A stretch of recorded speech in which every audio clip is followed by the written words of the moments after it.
Hi, it's Toby with one of my brief jargon busters for the conversation you're about to hear. My two guests this week both work at the European Commission, which, like any big organisation, I suppose, has invented a bucket load of jargon. Most of it they're very good at explaining, but there's one acronym that they throw around a bit too casually, I think, without explanation, which is DG. It stands for Directorate General, which is basically what the Commission calls its departments, akin to a government department or whatever. And one of the Commission's DGs is the Joint Research Centre, or JRC, which is where both of my guests today are based. The other thing I should quickly say, which is always the case on this podcast, is that I'm grateful to guests for bringing their own perspectives and opinions and speaking freely, which makes the episodes much more interesting in my view.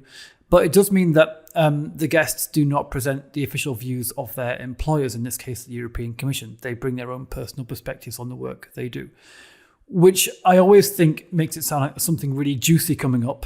And who knows, maybe there is. You'll have to listen to the end to find out. Okay, on with the show.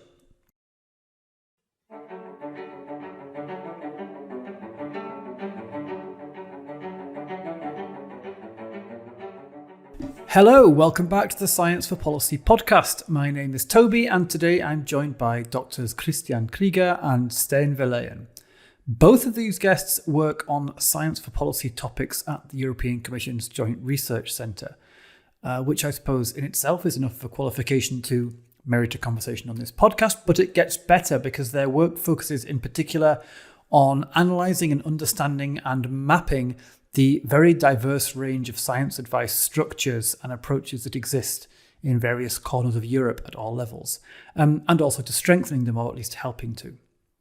So Dr. Krieger has an academic background in risk governance across disciplines, with research stints at King's College London, among other prestigious venues.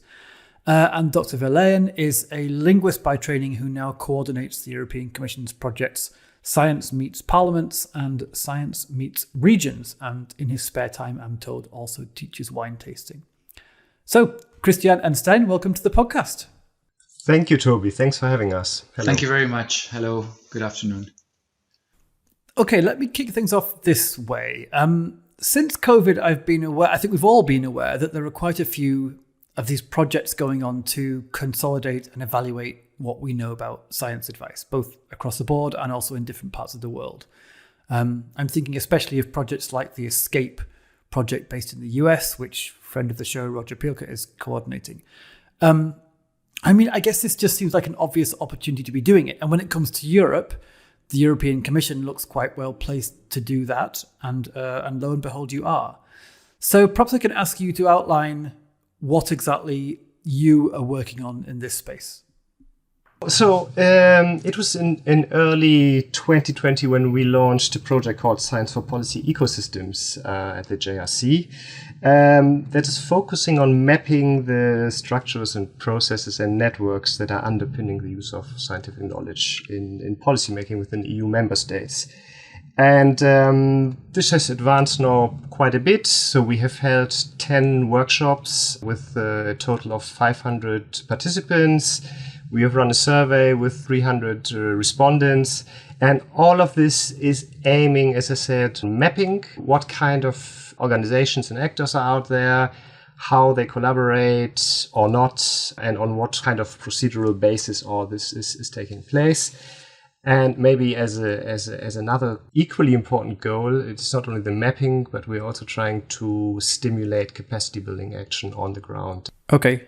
Well, if I may step in here, I think Kristian gave an excellent overview of the broad picture. Let me just clarify my specific angle to this, because this is actually a joint endeavor, a collaborative endeavor between different units within the JRC. Within my unit, we've been coming to this from the angle of our project that you already mentioned in the intro, Toby, which is Science Meets Regions, actually also Science Meets Parliaments. And this project is about extending JRC's support to science for policy beyond the EU bubble and bring it to member states and regions. And we've been focusing more and more on the regional and local level. So trying to help build capacity at local and regional level for local and regional authorities to better use scientific evidence in their policymaking processes. So our angle has been specifically at the sub-national level, and we've also had a workshop in March this year specifically on this regional dimension. All right. So now, although you're working on projects with slightly different focuses, you both mentioned workshops as the main method that you're using here, and Kristian mentioned a survey. Yeah, these are indeed the key methods we are using. So the workshops are very interactive workshops in which we bring together different stakeholders in the science policy interface. So representatives of academies, of ministries of science, of other ministries, think tanks, academic institutions, scientific councils, etc. And we are basically sending them into smaller group discussions with the following questions: what's in place in a certain country, what works well, what doesn't work so well, and for what reasons, and what's needed to actually improve the systems. And then this survey is focusing on general qualities of science for policy ecosystems. So we have been asking about the level of fragmentation, the level of openness to new players, funding, the understanding of policymakers of academic research. These are just a few examples of what we inquired about.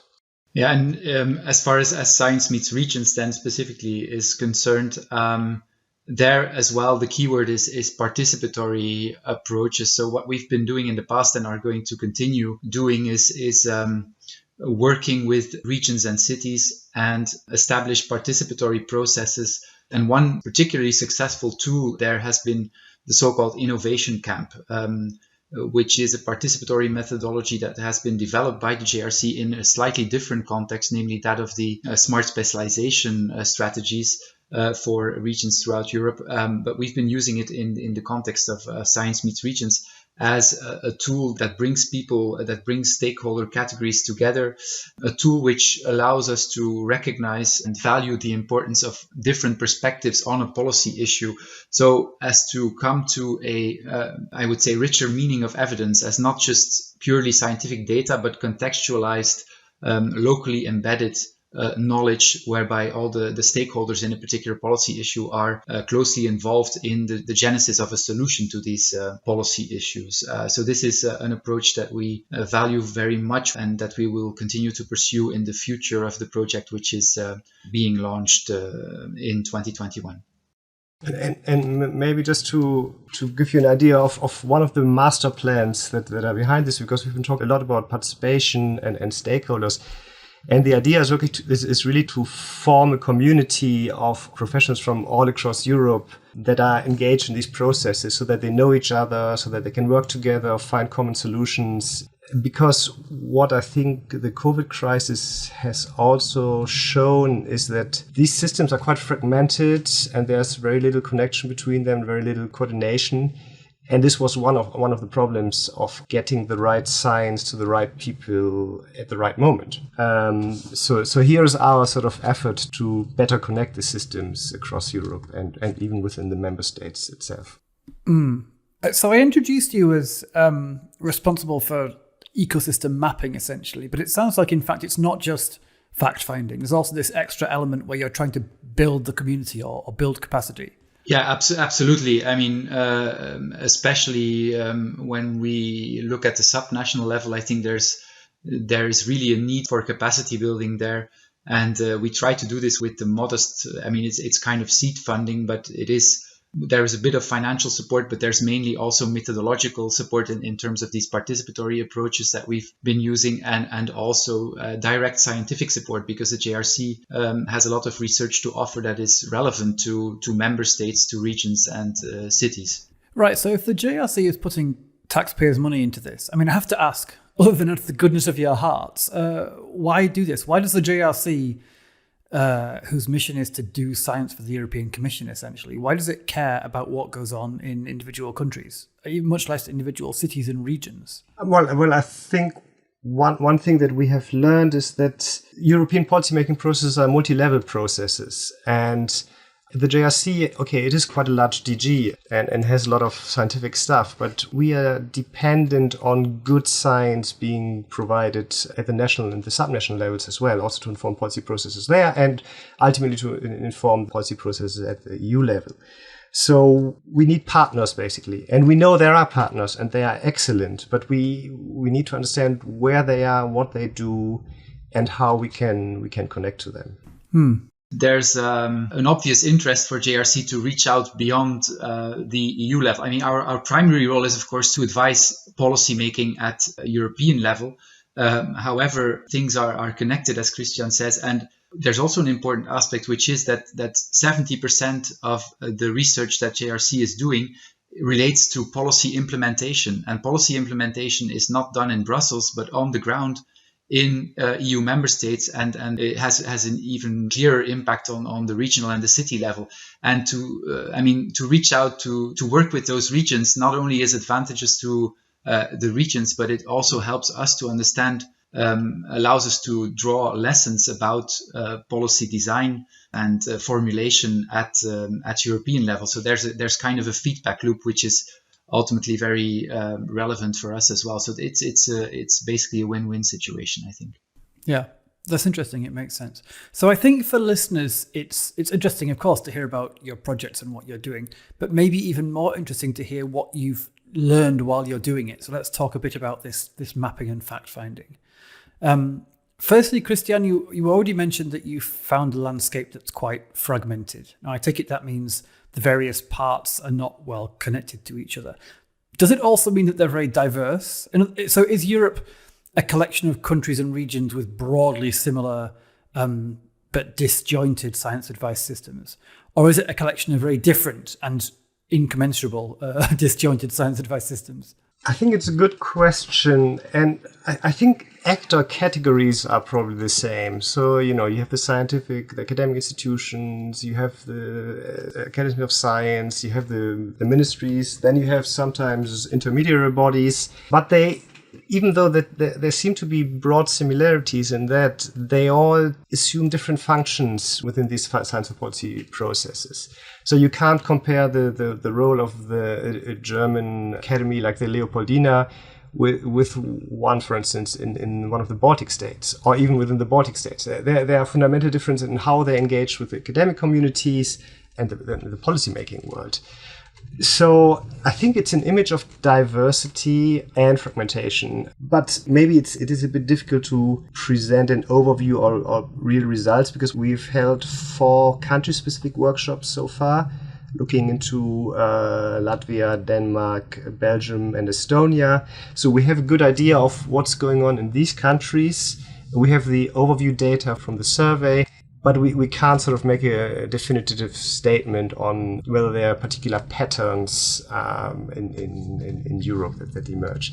Yeah, indeed. I mean, during these workshops, even though the situation in every country is fundamentally different in some ways and the governance structures are different, we did see the same issues reappearing over and over again, like to name just one, lack of incentive for researchers to engage with policymakers. So the classic things that come back over and over again. And I mean, of course, if we then look at the regional level, the diversity is even bigger because the competencies of regions within member states are very different. The diversity is even amplified at that level. So it's really difficult to get a good overview of that.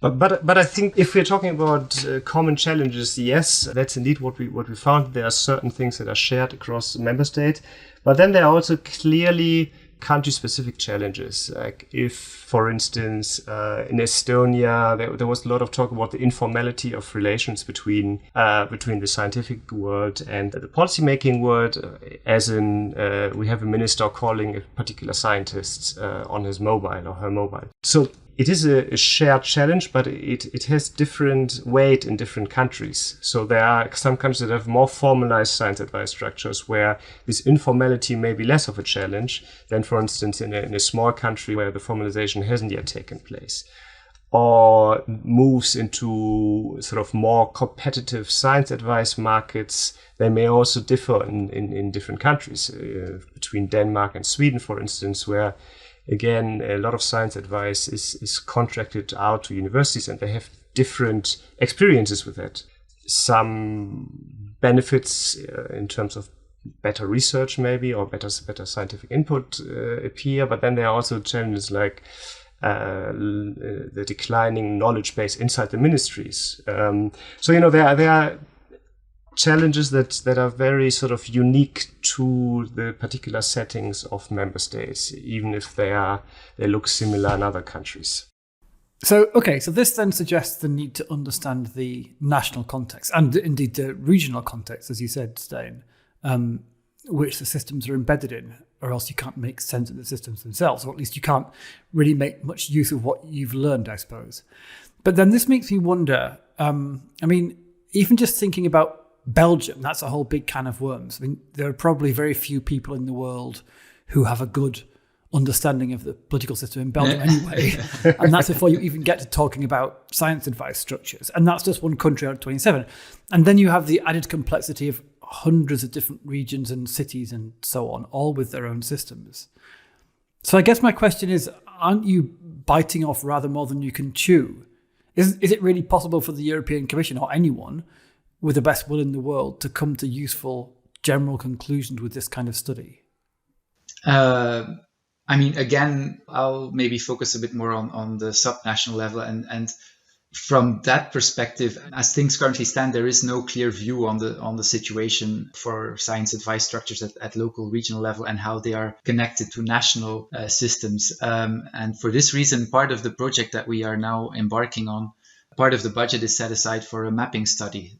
So to look at science advice structures at local and regional level. I mean, I don't think we can hope to map the full range and depth of existing initiatives, but just to get a bit of a clearer picture.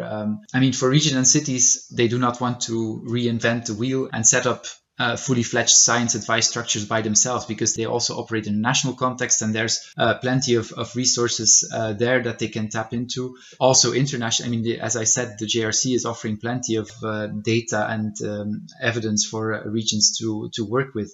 And this is important because, while they can make use of national level data and science advice, there are also needs that are really specific to regions and cities. And I think that this is one of the things that COVID has also shown, because the epidemiological situation or the response that was needed really needed to be tailored to more granular data at regional and local level. And this kind of tailored science advice is really needed for regions and cities.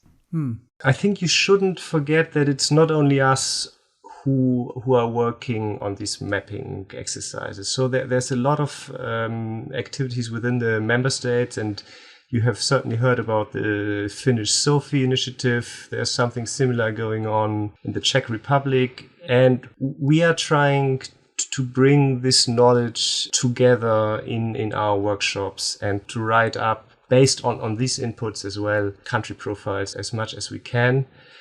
And we are intending to continue with the workshop series for quite some time still, given that there's a lot of interest driven by COVID and by EU policy initiatives in strengthening these science for policy ecosystems. So we are indeed not doing this on our own, and we just hope to bring all these different projects together so that there's sort of a mutual learning space. Yeah, that's logical. And I was perhaps being a bit unfair in my criticism a minute ago, because you didn't really present it as you guys, the JRC, collecting all the information and figuring it all out. You described it more as bringing people together to help them to explain and understand their own and each other's systems. And I guess if that works, it doesn't much matter if it's also written down somewhere centrally or not.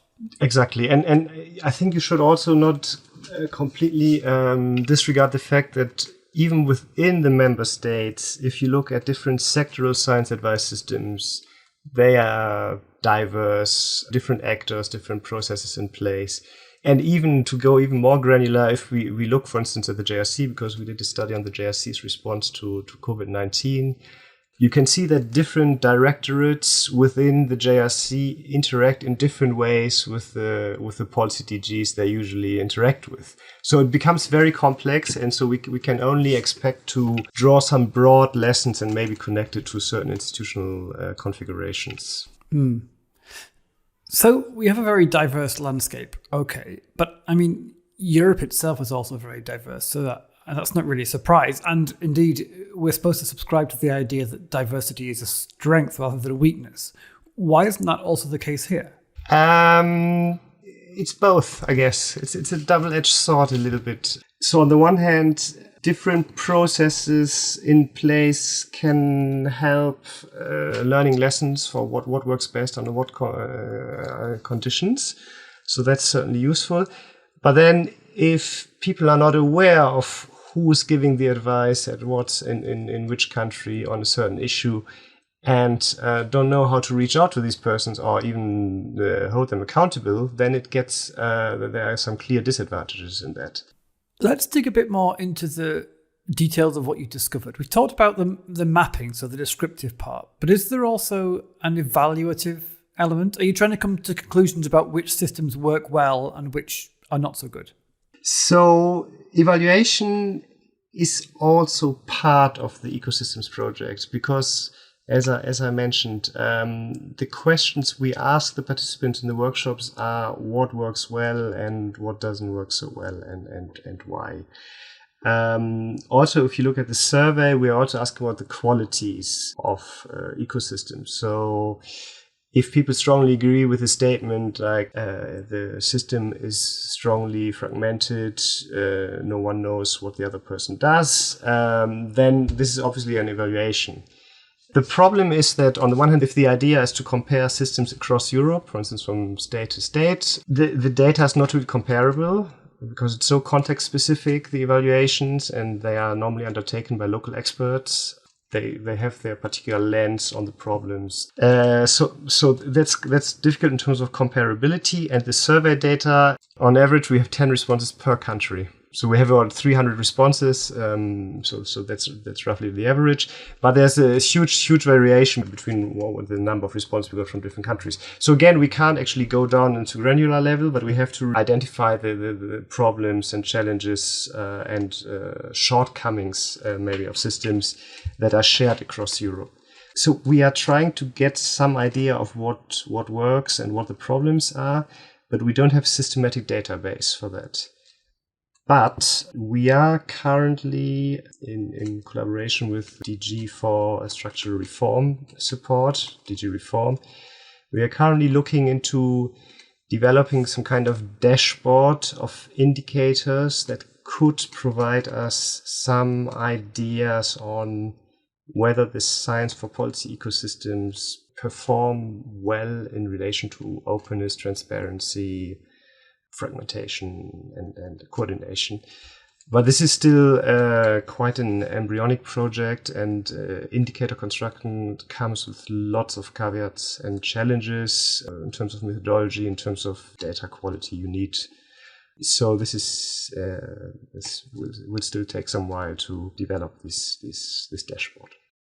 So if I understand rightly, the dream is that you might be able to one day plug in all the various diverse sources of data into this central dashboard. Then you'll be able to see, for instance, such and such a country scores well on transparency, but not so well on accessibility or whatever. Is that the idea? I'm not sure whether that's the dream, but I think the idea is that such a dashboard may help structure the dialogue on the ground. And to ensure that, if you see a country that may not score very highly on transparency, but another country that's scoring very well, that they look at their practices and what are the enabling factors of that. But as I said, this is a very complex process, as we know from governance indicators and regulatory quality indicators and impact of science indicators. So we'll see what will be the final outcome of this project. Well, okay, if you're not evaluating things directly, and I absolutely take your point about why that's hard to do, but can I ask you then to speculate a bit more generally, based on the evidence you've gathered so far, especially perhaps with identifying commonalities, what do you think the general state of play is? Do you have a hunch about what this hypothetical dashboard might reveal about science advice in Europe if it existed? Well, I mean, I think across these workshops, there was a a number of things coming back.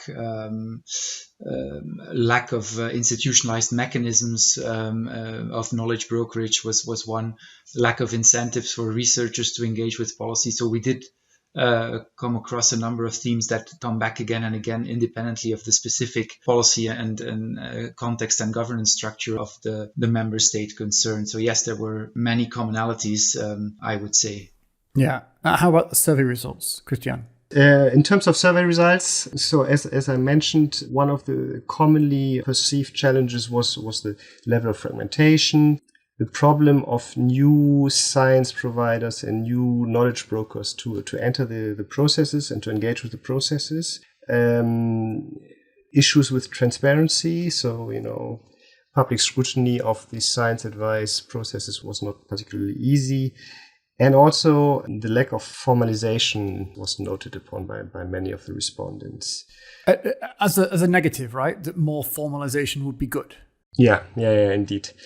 And then as Stijn already mentioned, the incentives in particular for the scientists to spend more time and resources on policy engagement, and also the lack of institutional support. So, are there sort of knowledge brokerage units, knowledge mobilization units, policy engagement units in the universities or not?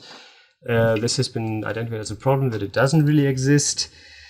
And then from the policymaker side, for instance, what I thought was quite interesting is that the engagement with evidence was partial. So, they didn't rely on sort of a broad overview of scientific knowledge they could use to take decisions, but they were sort of relying on a limited number of studies, which is interesting because at the same time, the survey respondents mentioned that the policymakers in general have quite a good overview of where they can get good scientific input into the policymaking process. So I thought that was quite interesting because is it a deliberate choice not to consult too many studies due to time constraints? This information, obviously, a survey can never provide, but I thought that it's quite interesting.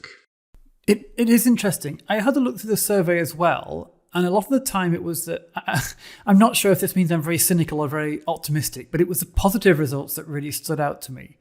And one of them was indeed people saying things like, well, there's actually quite a high degree of trust by policymakers. Well, okay, people say the trust is there. You didn't ask about degree of trust. But also that policymakers can distinguish different kinds of evidence and can distinguish scientific evidence from other influences like lobbying or whatever. So that's good.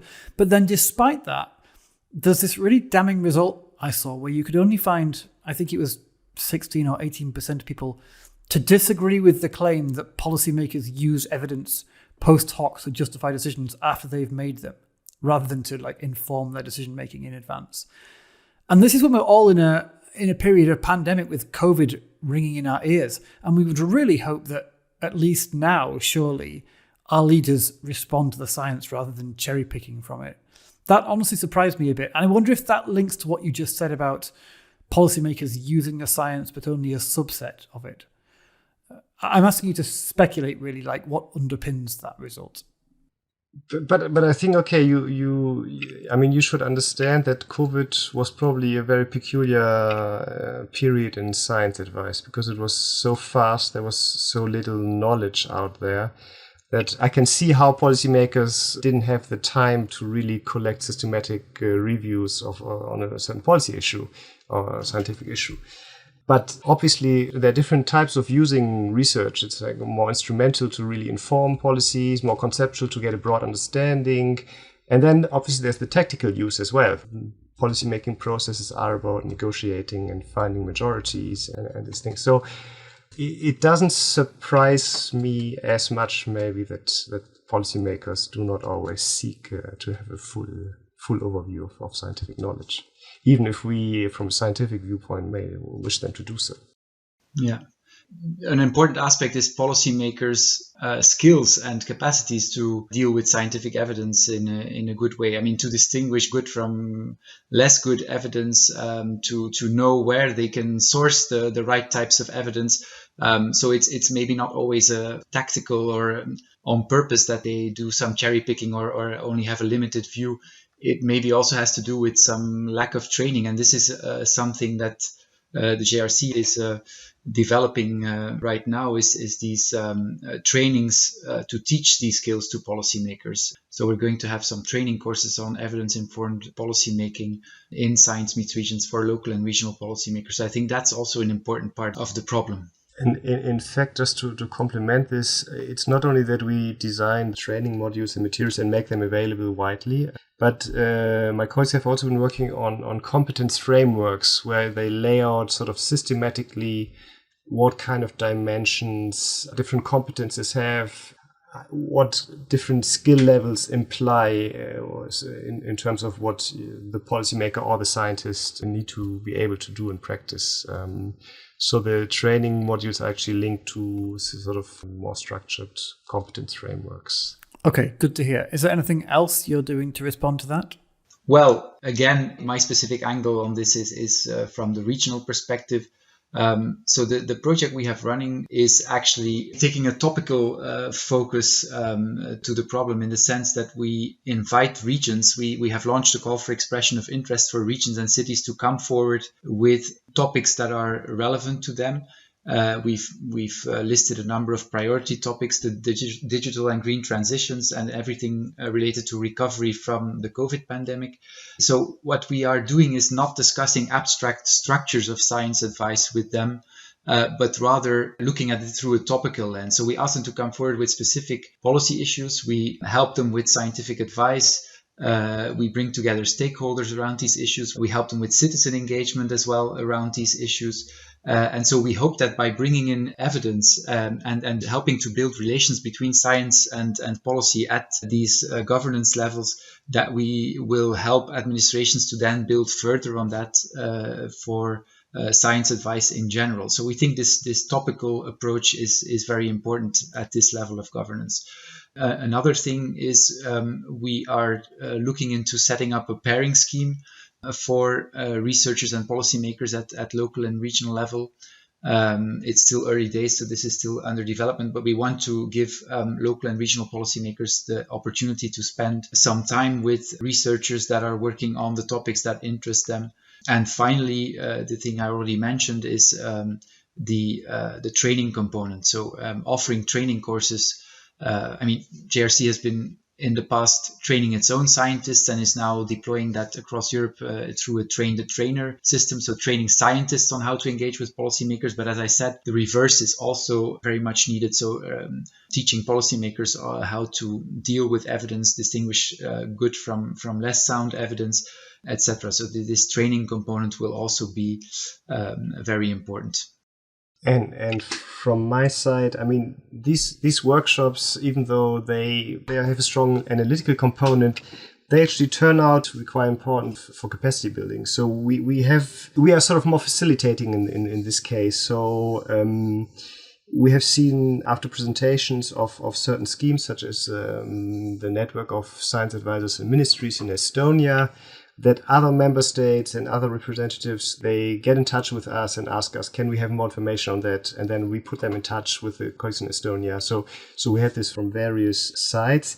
And then what is sort of the latest that is also still under development is that we have assembled a coalition of 8 member states to submit for European funding, technical assistance funding provided by DG Reform, the project to create and strengthen networks of science advisors and analytical units within ministries of member states. So a bit like this Estonian model, but depending obviously on the specific context in each of the 8 member states, different actors within the ministries are either connected or being set up, and we are helping by bringing the right actors around the table, by helping with the analytical preparatory work, so what kind of structures are in place, etc. And this would be like a separate project that, if it is being approved, it would start in March 2022. Mm-hmm.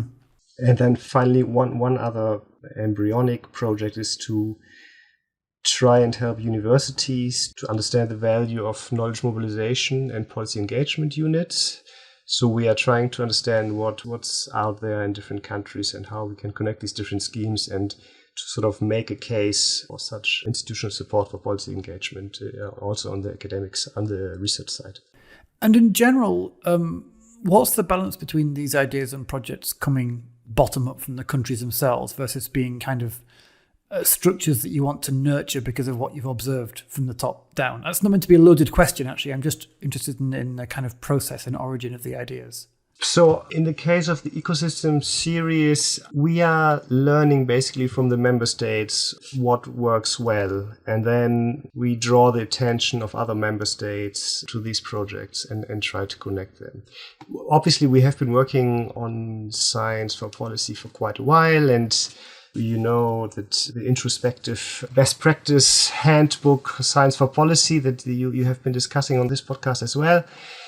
So we have a lot of material to share, but in terms of institutions and processes, we are very much learning and connecting and facilitating rather than trying to claim that we have superior knowledge of how such systems should be structured. Yeah, and in the case of Science Meets Regions, it's clearly also focused on the bottom-up perspective. So we leave the ownership of the processes and the projects to the regions, and we support where we can. But the fundamental initiative lies with the regions, and JRC tries to bring in specific scientific support or help with the participatory approaches from a more methodological point of view, with citizen engagement techniques. But fundamentally, it's a bottom-up process.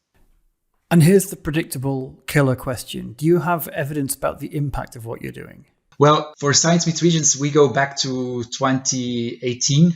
Well, actually a bit further, but the first really structured approach dates back to a pilot project from 2018, which was concluded early last year. And we drafted a final report of the project looking at various, I won't call them indicators because it was not extremely formalized, but we looked at various parameters like, did our intervention actually lead to some noticeable change in policy? So was the solution of the issue improved or facilitated by this intervention? Did it contribute to more lasting relationships between policymakers and scientists at the local and regional level? In this pilot phase, we had over 25 events taking place and processes taking place in 22 member states in total. I think we were present.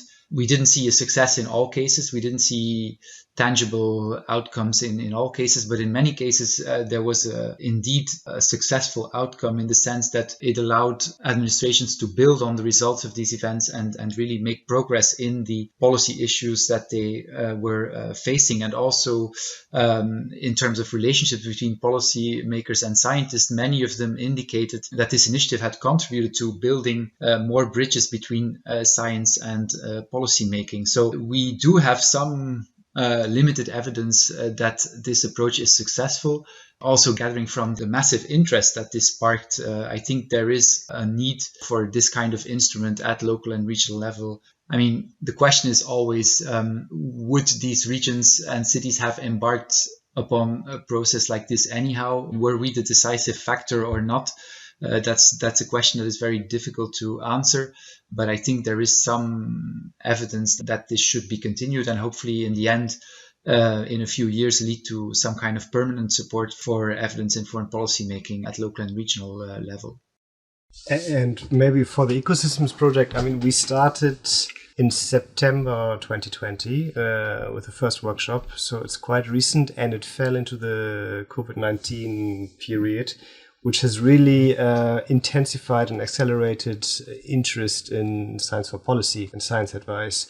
So it's very hard for us to really sort of attribute causality there. I mean, there might be a local champion promoting science advice in the parliament.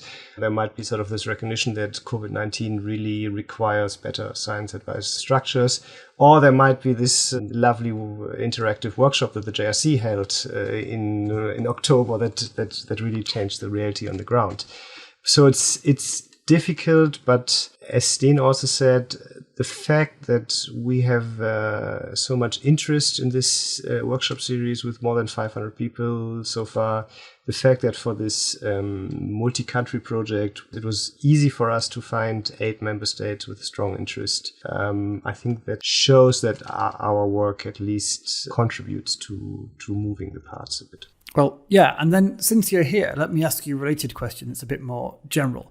Do I detect more interest in the past few years, say, certainly since the last European elections, on the part of the Commission in the whole question of evidence-informed policy making? There seems to be rather a lot more emphasis on it than there used to be, and not just from the JRC where you'd expect to see it. Okay, so I think one also has to see all the JRC projects that we are doing on the science for policy interface and ecosystems in the context of a broader shift at the European level. So there's a lot of interest in bringing scientific knowledge into the policy process. And most recently, there was, for instance, the early lessons learned from the COVID crisis, where there's a clear reference to the need to better coordinate science advice processes at EU level, but also within the member states. There is something called the Better Regulation Initiative, recent communication that provides procedural guidance on how policies are to be made at the European level. And again, there's a reference that scientific knowledge is a cornerstone for better regulation, and that it's critical to reach out to the research communities at an early phase to have better informed policy making. And finally, recently, the colleagues from the service that's responsible for structural reform support, or DG Reform, they have spelled out what you could call a vision for public administration, fit for the future, fit for the present as well, for both. And again, they are mentioning how important it is to build structures and processes that ensure that scientific knowledge is fed into the policymaking decisions and the public administrative processes. So it's not only in the member states where we see a lot of interest, it's also at the EU level. So I think this is really a field that's booming in a way, and we are obviously very happy for it, because we, as Science and Knowledge Service of the European Commission, it's our butter and bread to inform policy making, and it's nice to see other people and organizations being interested in that as well. Yeah, that's really good to hear. And I have one last question which relates to what we talked about earlier, but I wanted to save it for last in case you have any exclusive tidbits you'd like to share with your rapt audience here. It's about building the community. It's one thing to say, as you did, that you want to kind of, in a vague way, create a community that talks more to each other and is more interconnected. And that's great. But is there also a vision in your mind for something specific and more structured? Do you have like a new platform or organization in mind? Or do you just want an organically better connected network? So I think what's missing, and what we are also trying to address through this connecting all these different communities, what's missing in Europe is in fact something that connects the different ecosystems. So there are different mechanisms. For instance, the European Science Advisors Forum, the ESAF, which brings together officially nominated science advisors from the member states. It's a fantastic network. But if you see ecosystems as sort of broader organisms, say, with many, many different actors, one single representative cannot really represent a whole ecosystem. So the idea of creating this community that we are pursuing is to complement sort of this sort of more formal mechanism that exists. And it's also interesting that the International Network for Government Science Advice, the INCSA, that they have for all world regions regional chapters, but not in Europe. So there are efforts to create a European chapter as well, which may be a natural home at some point for the ecosystems community. But we'll have to, these are again processes that are at a very early stage, and we will have to see what's going to happen there. Yeah, that's well noted, but it's still interesting to hear even these early kind of hints about that kind of thing. On which intriguing note, it's time for me to say thank you very much, Kristian Krieger and Stijn Verleyen, for sharing your work and the insights that you've derived from it. If people want to take part in one of your projects or indeed get their hands on some of that sweet seed funding you mentioned, how might they do that? There is a website which gathers all our information on Science for Policy, which you could find in the show notes, I suppose. Okay, I guess I'll put that in the show notes then. Okay, for Science Meets Regions, there is a website on the EU Science Hub, which you can link to. I mean, I think it's enough to go to Google Science Meets Regions, and you'll end up probably on the right page. But I can provide the link with pleasure. Great. Well, that's a wrap. Thanks again, and good luck with the rest of the projects. Thank you, Toby. Thank you, Toby. It was a pleasure. The Science for Policy podcast is produced by SAPEA. We're a consortium of Europe's academies and learning societies, and we're part of the European Commission's Scientific Advice Mechanism. We provide evidence and expertise to inform the work of the group of chief scientific advisors. SAPEA is funded by the EU's Horizon 2020 programme for research and innovation, and you can find lots more information about us and our work at sapea.info. Finally, the rather lovely cello music that's playing right now is performed by Elizaveta Sushchenko, so I shall shut up and let you enjoy the last few bars. Bye for now.